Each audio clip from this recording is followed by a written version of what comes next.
Long, long ago, before flames danced in the night, before warmth had a name, our ancestors lived in a world ruled by darkness and cold, a world where the setting sun meant stillness, and survival depended not on sparks, but on silence, instinct, and stars. Tonight, let me take you there, to a time before fire, before stories were told by its glow, before warmth wrapped around weary bones. We'll drift slowly, gently, into that forgotten age. As your eyes grow heavier and your thoughts begin to fade, and while you're here, if you enjoy slipping into sleep through stories like these, I invite you to subscribe for more calming journeys into history. And let me know in the comments, what part of life before fire do you wonder about the most? I'd love to hear your sleepy thoughts. Long, long ago, before the sky had names and before shadows meant danger, the earth was silent in a way it no longer remembers. The forests whispered in the dark, and the wind curled softly around the sleeping stones. It was a world of endless twilight, for the sun would rise and fall, but its warmth never lingered. And in this strange half-lit cradle, there lived the earliest people, the Moonkin. The Moonkin did not know of fire.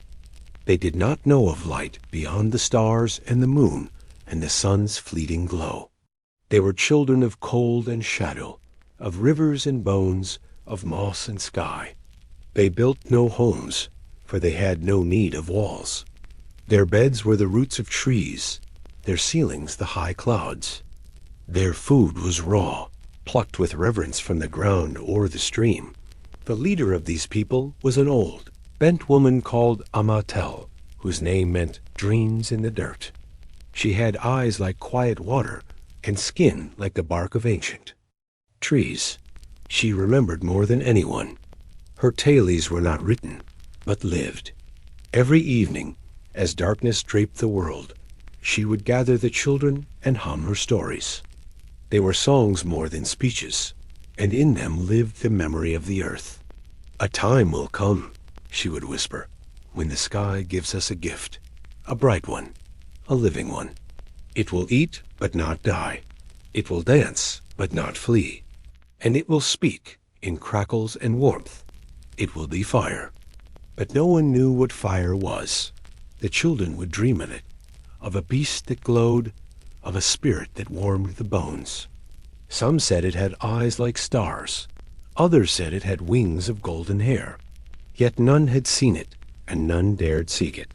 Still, Amatel waited. Seasons passed like soft drums, always quiet, always gray. The Moonkin lived by instinct and feeling. They knew when birds would leave the trees. They knew when berries would go bitter. They knew how to follow the footsteps of deer and drink from the streams without fear, but cold was always near. It curled into their fingers at night.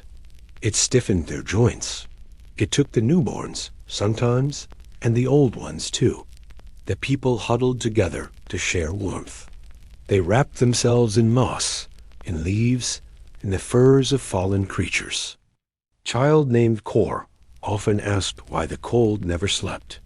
It is awake because we are alive, Amatel would say. It is our watcher, our reminder. One day we will give it a twin, something hot, something bright. Kor liked to dream. He would lay beneath the sky and speak to the stars. Are you fire? He once asked a red star. The star did not answer, but it blinked, and that was enough for Kor. Kor was not the strongest. He did not run like the hunters, or listen like the gatherers, but he noticed things. He saw how stones made sparks when they kissed. He saw how tree trunks stayed warm where lightning had touched them, even when the branch had died. One season, the skies wept differently. The clouds hung low and green. The air trembled, and the birds flew in strange spirals. Then came the roar, not of beasts, but of the sky itself. Lightning. The Moonkin feared it. They ran to the hollows and the caves, covering their ears. But Kor stayed behind. He watched the sky strike the bones of the earth. A tall tree, the one the children called Skyfinger, screamed with light and split down its heart, and there it was. Something danced at the base of the tree. It twisted, it waved. It cracked and hissed, licking the bark with tongues of gold. It was the thing of Amatel's stories. Kor stepped closer, at breathed, not like he did, but in heat and sound. It had a scent like dry leaves and burnt hair. It reached for him, playful, dangerous. He did not run. He sat near it, not too near, but enough. Asterisk when morning came, the storm gone, the moonkin emerged and found Kor still sitting near the golden beast. He had fed it sticks, and it had sung to him. His eyes were red from smoke, but he smiled. Amatel wept. She had waited all her life for this. Fire, she whispered. You've called the first flame. But fire was hungry. If left alone, it would leap and feast and vanish. It needed care. So they began to tend it. They called Kor Kodal, which meant one who feeds the light. He carried embers in cracked shells, in hollowed stones. Wherever he went, fire followed. Fire they could cook. Their bellies felt fuller. The sick grew stronger. The beasts feared the glow. The cold no longer ruled the nights, but not all were pleased. Asterisk deep in the forest lived the old spirit called Varn, the keeper of shadows. Varn had ruled the dark for ages uncounted. Fire was its enemy, not because of warmth, but because of what it revealed. Varn whispered into the ears of doubters, "This fire will eat your forests. It will not love you. It will not sleep." Some began to worry. Some said the flame was unnatural. Some tried to snuff it. But Amatel spoke. Fire is not to be worshipped, but neither feared. It is a tool, not a god. It listens only to balance. So they taught the young to tend it with respect, not to burn the trees, but to guide the light, not to chase shadows, but to walk between them. With Kor, now Kodal, the firekeeper, tending the first flame, the moonkin began to change in ways they couldn't yet understand out at first. Fire was a mystery. Then it became a comfort. Soon it was a companion. They learned to carry it. Carefully, placing glowing embers in hollow stones lined with clay, keeping them warm with dry moss. They discovered that some wood whispered to fire and burned slow and long, while other woods snapped and danced too fast. The people gave names to these trees. The slow-burning ones they called Sleep Tree, and the loud, crackling ones Laugh Bark.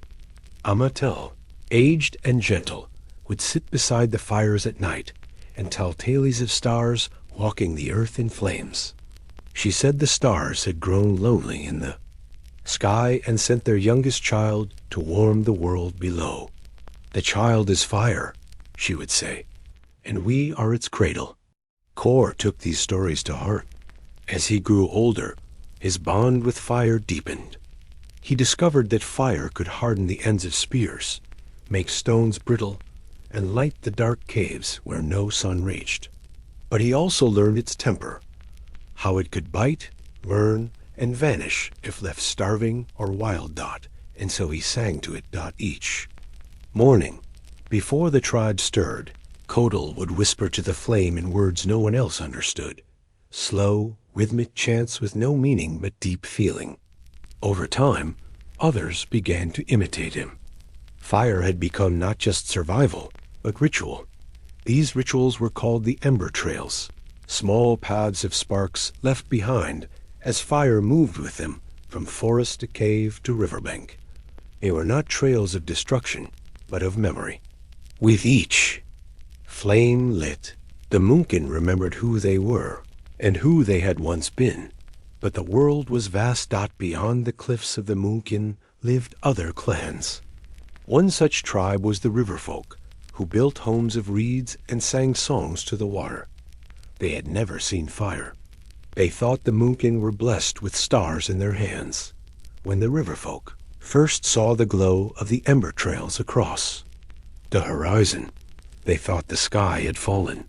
Warriors crept close, expecting danger, but instead found people wrapped in song and warmth. The Munkin shared roasted roots, warmed stones, and the gentle hum of Amatel's voice. The river folk wept. Their children, who had never known heat in winter, slept beside the fire and smiled in dreams.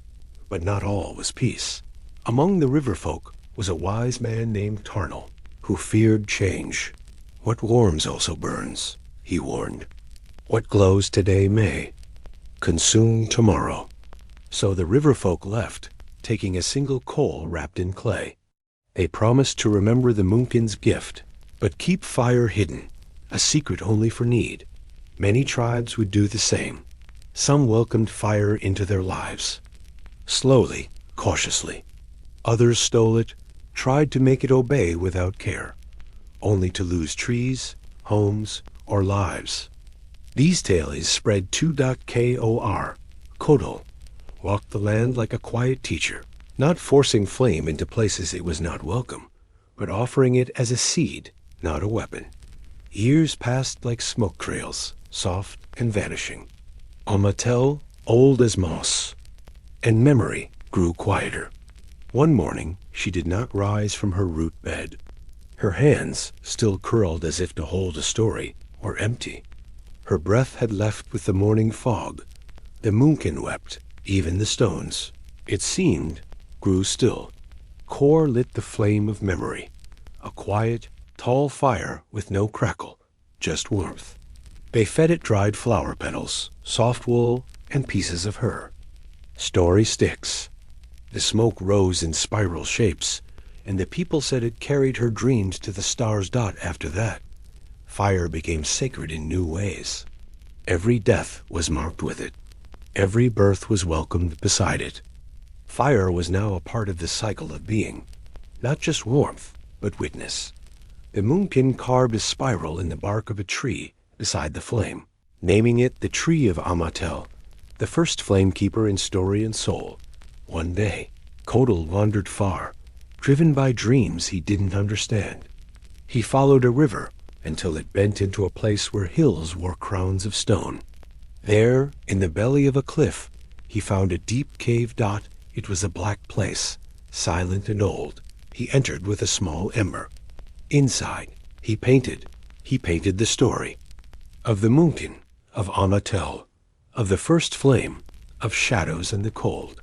He drew fire as a golden snake coiled around the people, not to crush them, but to warm them. He painted lightning and stars, rivers and hands. He slept there for many nights, adding to the walls. And when he left fire behind, a small flame in a bowl of stone, fed just enough to breathe. Not roar dot. It was said that the cave kept burning for many years, that travelers would enter it and weep without knowing why. They called it the womb of flame dot with fire. New things became possible. The Munkin began to shape stones in ways they never had.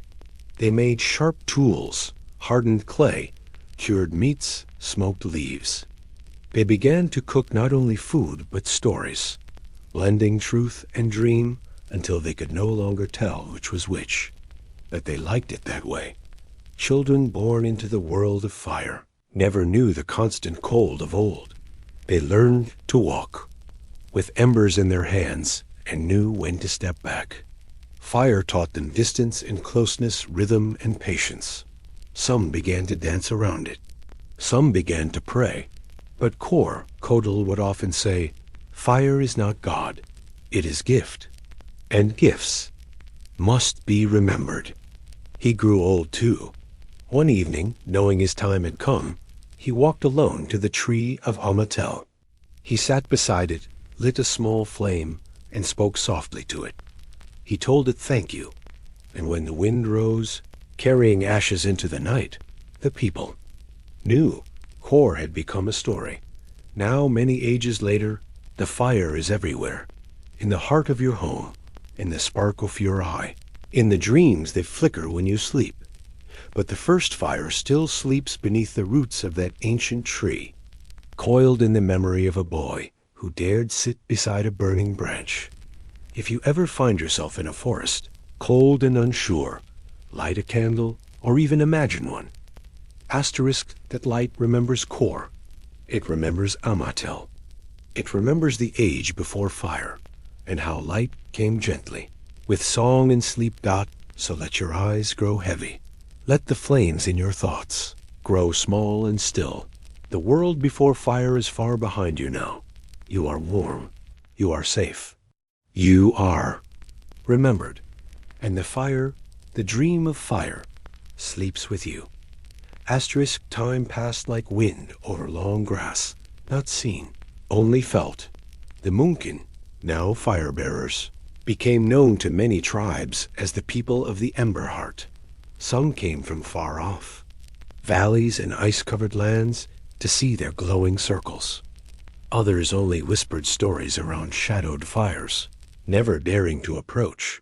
But across the earth, slowly and softly, the dream of fire spread. It reached the cave people of the far north, who lit their first flames in caves of ice. It found the stone sleepers of the southern ridges, who carved fire-shaped symbols on their walls.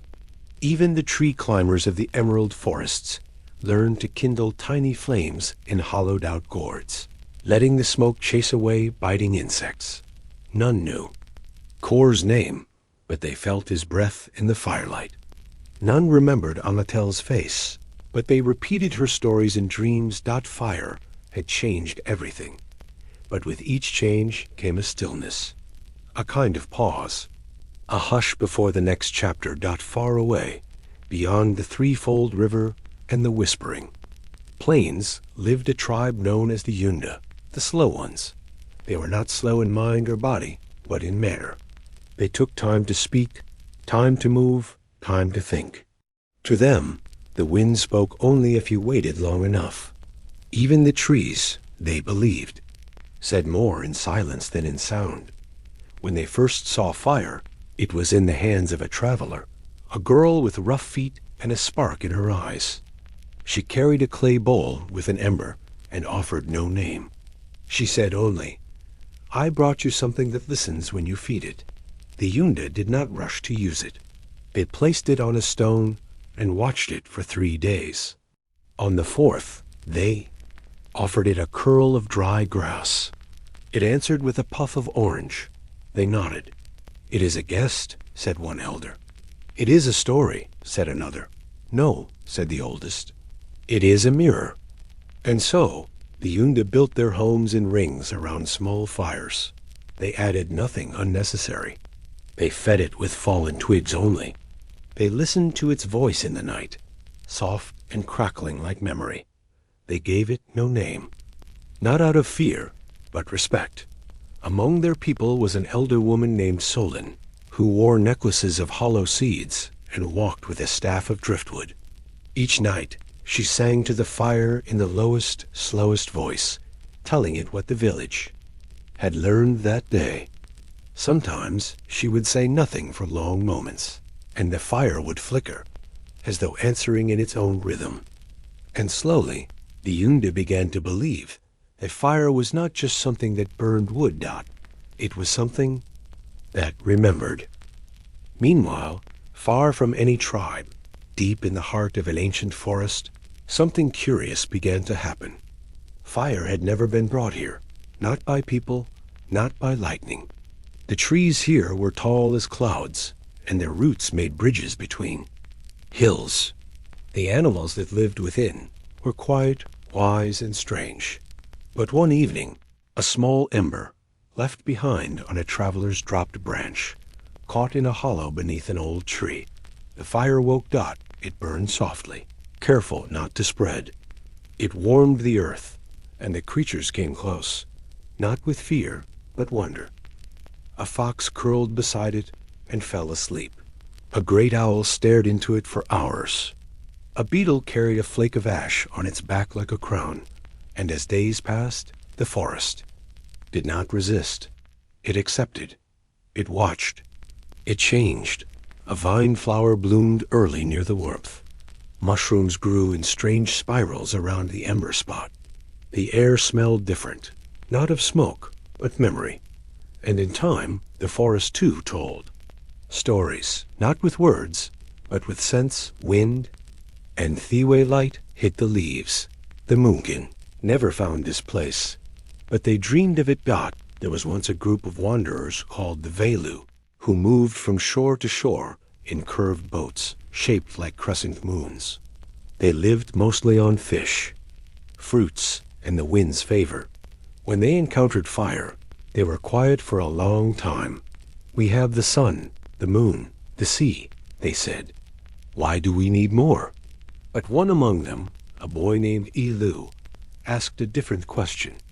What if fire helps us dream better? So he took a coal into a conch shell, fed it tiny bits of dry grass and feather, and slept beside it. That night, he dreamed of stars falling like rain, of great beasts speaking in riddles, of boats made of flame floating on calm water. He told the others. They, too, slept beside fire. And they, too, dreamed deeply. The Velu became known as the dreaming people, began placing small fires in their boats when they sailed, not for cooking or warmth, but for dreaming. They believed the fire led them toward things they needed, not wanted. Some said the fire steered the wind. Some said it carried songs from the sea's belly. But all agreed it was a guide of dreams. As more people used fire, something subtle changed. In the world, nights felt shorter, stories grew longer, and sleep, sweet, deep sleep, became more common. Children no longer trembled in the cold. Elders told tales well into the dusk. The rhythm of life began to soften. People no longer hurried. Why would they? The darkness no longer ruled them. There was time now to sit, to sing, to wonder, to breathe. And with that time came gentleness. The world began to speak in hushes, rustling grass, coals shifting, yawns in the twilight. Even the animals, it seemed, grew calmer. And fire, which once was a stranger, a fear, a god, became part of the family. Not a master, not a servant, just there. A world at rest now. The night is quiet. The last embers glow softly in the hearths of villages and forests alike. Children curl beneath fur blankets. Elders hum barely audible songs. Dreams rise like smoke, slow and silent. You, too, may close your eyes now. Remember the time before fire, a time of shadow, cold, and waiting. And remember the first light, that brave little ember curled at the base of a broken tree. Do not need to chase it. It is already here, inside your memory, inside your breath. Let your thoughts drift like ash on the wind. Let the silence stretch like warm moss. Let fire sleep. And you, cradle of light, child of warmth, dreamer of old stories, you may sleep too. Asterisk. When fire had made its home among the people, and when fear of the cold had faded into memory, the world began to hum with a different rhythm. It was no longer the rhythm of hunger, or of flight, or of the raw needs of survival. It was the rhythm of breath, of murmured stories, of glowing light and soft, circular thought. There were those who still hunted, still gathered, still carved and carried, but their hands moved slower now. Their eyes held more wonder, and every village, whether it stood beside a stream or within a cave or under the open sky, built a place for fire to rest. It was never large, not wild, not roaring. Just a low hearth, a quiet flicker, something that breathed with them. Some called this place the silent mouth. Others called it old red friend. But most simply called it hearth, the fire that stays. And it was in these hearth circles that the people learned a new kind of work, the gentle work of night. There lived an elder named Miro, who walked with a limp and never spoke loudly. She was from a forgotten river clan that had once lost its fire to flood. For many years they had lived without flame, shivering, dreaming of warmth. But Miro, quiet as dusk, had remembered a coal buried in a dry shell. She fed it slowly, whispering lullabies to it for 4 days and 4 nights. On the 5th night, the ember opened its eye again. Her people called her flame breather. Now, in her age, Miro sat beside the fire and spun threads of grass and softened bark into thin ropes. Not for traps, not for tools, but for weaving tailies. She called herself an ash spinner, one who turned memories into thread. Others joined her. They would sit together at night, humming softly, braiding long, useless cords that served no purpose but to exist. Each knot was a thought, each twist a dream. And when they finished, they placed the cords in a pile beside the hearth, where they smoked gently and turned warm. It was said that these dream cords carried the thoughts of the living into the fire, where they were kept safe until morning. In another quiet place, a stone ring beneath a hill, the Iro people lived. They did not sing, they did not spin, they listened. They believed that fire was the earth's memory, escaping through wood. Each night, the Iro lit their hearth in silence. Each family placed a smooth stone beside the flame. They watched it until it warmed. Then they touched it to their foreheads once and placed it back in the fire's circle. No one spoke. No one explained. And yet, everyone understood. The stones were witnesses. After many nights, when the stones grew black with soot and old with age, the Iro buried them in small hill mounds. They called them memory eggs. When the children asked what lay beneath those mounds, the elders would say, stories that do not need to be told again. And so the past was not forgotten. It was placed softly into the earth, warm, soot-kissed. Whole. There came a season, quiet and long, when no wars were remembered, no beasts threatened the people, and the sky never struck the trees. It was the time of the warm harvest. People no longer sought to tame fire. Instead, they asked, what does fire ask of us? And the answer was, stillness. So the people became slower. They ate slower. They spoke less. They listened more. Fires were not stoked high, but low. Food was cooked gently, not with rush, but with patience. The sick were placed beside glowing embers, where they were not treated, but simply warmed. And somehow they healed. One elder, who had not walked in seasons, sat by the fire for many days. He did nothing but breathe and watch. Then, one morning, he stood and walked again. One soft evening, beneath a purple sky, a child named Lilo sat alone beside a dwindling fire. She had not yet learned to speak well, but she sang to herself in nonsense sounds, and the fire answered her, or so she believed. She told her mother that the fire had shown her something. A bird, she said, but not a bird of feather, a bird of light. Her mother smiled, thinking it dreamed talk. But that night, many saw it, above the trees, flickering, faint, a small glowing thing, drifting slowly like falling ash, but shaped like wings. People called it a flame bird. Some believed it was fire dreaming. Others said it was Amatel, watching. A few said it was the very first ember, returned to see how the world had changed. Whatever it was, it did not speak, did not land, did not burn. It simply drifted and faded into the stars. Now, the world is quieter than it has ever been. Even the rivers seem slower, as though they too are pausing to rest. Fires burn low in their hearths, not as tools or symbols or gods, but as steady companions in the dark. And across the hills, the forests, the valleys and distant shorelines, people sleep more than they wake. They no longer need to tell stories with words. They dream them. And in every dream, there is always a fire, just out of sight, just warm enough. Just there, a fire beneath a tree, a fire in a shell, a fire floating on the sea. A fire held between two hands, breathing softly, blinking like an eye that never closes. And in your own dream now, for you are dreaming too, you may see it. Somewhere behind your thoughts, beside the memory of your breath, that it does not speak, does not ask, that it is simply waiting for your thoughts to grow quiet, for your body to grow soft, for the darkness to become kind again. Let it warm the corners of your mind. Let it carry away the cold. Let it rest, and with it, you. No one knew when the age of flame began, and no one noticed when it faded softly into being.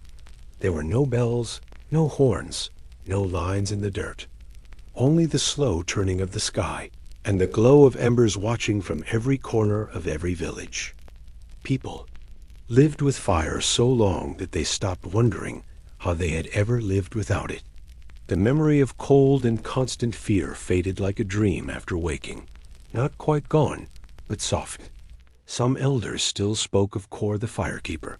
Others whispered the name of Amatel, the dream teller. But mostly, the names were dropped like feathers into the long stream of time.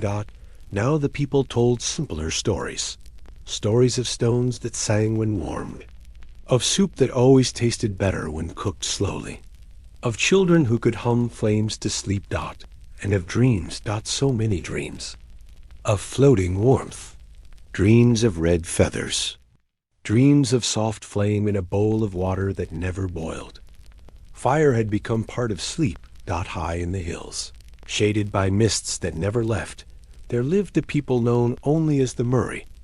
They did not use words, not for greetings, not for sorrow, not even for love, but they were not silent. Their entire village spoke through the crackle of fire. In each home, a small flame was tended, and each fire burned in its own way, fast, slow, loud, gentle. Each family learned to listen, to feel the flicker, to watch the rhythm of the sparks. To say, I am home. They placed 3 soft leaves in the flame. To say, I am sad. They used hollow twigs that made a sighing smoke. To say, I miss you. They blew gently on the coals until they pulsed like a heartbeat. And at night, when the village slept, the flames spoke to one another, softly, across courtyards, across open doors. The winds carried their murmurs far, and some say, if you sit very still near a quiet fire and listen hard enough, you will hear the Murray whispering still. There was one night, only one, when all the fires went out. No storm caused it, no river rose, no wind howled, only a silence that swept the world. It was as though even the trees held their breath. And in that long, black night, the people waited, eyes open, bodies still. They were not afraid, for they knew that fire had not left. It was only sleeping. Somewhere, deep beneath root and stone, it waited, curled like a cat, resting its golden spine. And as dawn crept over the hills, a child in a far-off village struck 2 stones together, not expecting anything at all. But there it was, a spark. Fire had returned, without anger, without warning, without need. Just as it had once come from lightning, long ago. And the people lit their hearths again. But that night, when they told stories beside the newly awoken flames, their voices were softer, their laughter shorter, their silences longer. They had remembered something, that fire did not belong to them. It simply stayed, for a while. Far in the north, where snow never left, and the trees stood like old watchers, was a forest called Velier. Ever entered it, but those who did said they found a single flame in the center, just one, burning in a hollow of stone, small, quiet, eternal. The animals did not fear it. They gathered near, warming themselves in winter. No one ever fed it. It did not need fuel. Some said it was the first fire, the one Kor had found at the tree. Others said it was a different thing entirely, a flame not of this world, but of sleep itself. Those who slept near it never woke the same. They did not become smarter or faster or stronger, but they became gentler, and they no longer feared endings. When they returned to their homes, they carried the warmth in their eyes. Their words felt like velvet. Their silences became healing. They spoke less. They rested more. They dreamed often. And they no longer needed fire to prove it. Was there they simply believed now. You lie in your bed, warm, breathing, wrapped in sleep's long hands. Somewhere in the long passage between waking and dreaming, there flickers a small flame. Not hot, not wild, just a tiny light. It is the same flame that curled in the storm-struck tree, the same that warmed the dreaming people's boats, the same that danced in Amatel's hands, the same that rests now beside your thoughts. You don't need to see it. You don't need to hold it. It holds you. It remembers for you. Let your breath grow slow now. Let your arms become heavy. Let your thoughts unweave like smoke. The flame is there. It will keep watch. You may go to sleep, to dream, to rest beside the fire that never asks and never leaves. The fire that remembers all things, even you, especially you.